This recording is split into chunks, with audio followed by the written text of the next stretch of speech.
Le programme de Digital Champion existe depuis 2012 et il a eu pour vocation de faire en sorte que dans chaque pays membre de l'Union européenne, il y ait un représentant qui soit non pas issu des institutions publiques, mais plutôt de la société civile, pour évoquer sa perception dans chacun de ces pays de ce qui se passe en matière de numérique. Me concernant, avec les différentes commissions, j'ai travaillé sur des sujets extrêmement différents. Avec Neelie Kroes, j'ai vraiment travaillé sur des sujets de politique publique européenne, en particulier tout ce qui était la convergence télécom, sur le début du RGPD, et puis beaucoup sur des sujets d'inclusion et d'éducation qui sont le cœur de la mission des Digital Champions en général.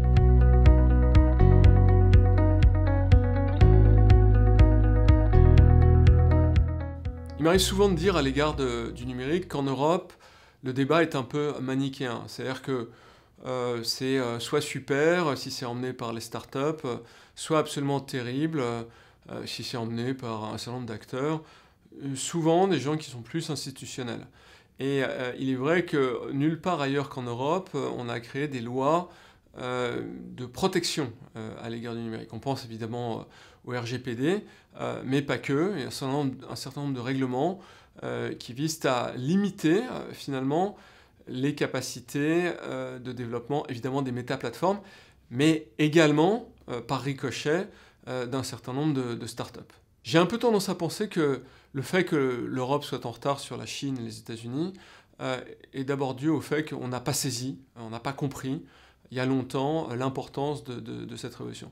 Et aujourd'hui, en conséquence, de voir que ces technologies sont finalement exogènes, on a une forme de rejet du bébé avec l'eau du bain. C'est-à-dire que, plutôt que de dire, finalement, il faut qu'on fasse notre numérique, on dit, il ne faut pas qu'on fasse de numérique. C'est un peu exagéré, mais si je devais résumer, c'est un petit peu ça le problème que l'on a. Donc aujourd'hui, il faut probablement qu'on fasse émerger un numérique européen, un numérique avec des valeurs qui sont différentes de celles que l'on observe en Chine et aux États-Unis.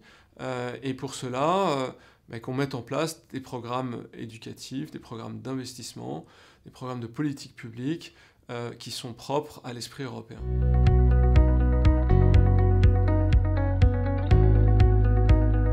Une nouvelle commission vient donc d'être nommée avec manifestement des volontés interventionnistes plus importantes que par le passé. Et puis, parmi ces trois priorités, le numérique. Le numérique extrêmement présent dans les programmes, représenté d'ailleurs par différents commissaires et vice-présidents. Et le programme qui se dégage, c'est un programme qui est à la fois un programme d'investissement, investissement dans des technologies de recherche, mais également investissement dans les acteurs économiques.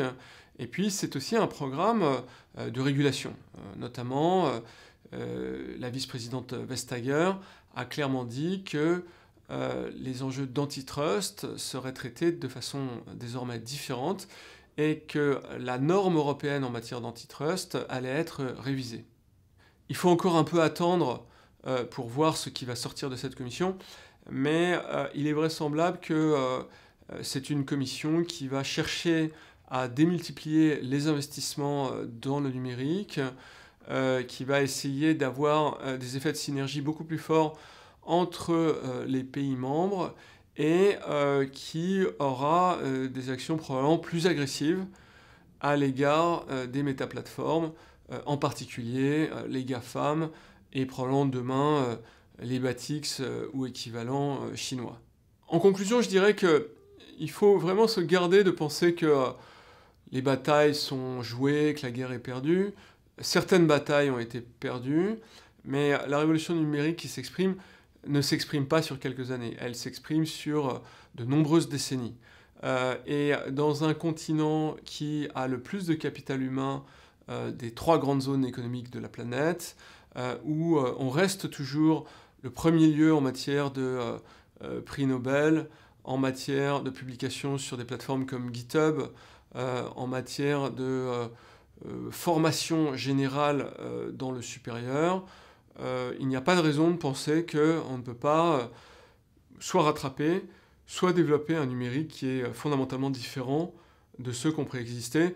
Je pense en particulier à quelque chose qui est très présent sans être nécessairement exprimé, c'est une convergence entre l'environnement et le numérique, deux grandes priorités de la Commission européenne.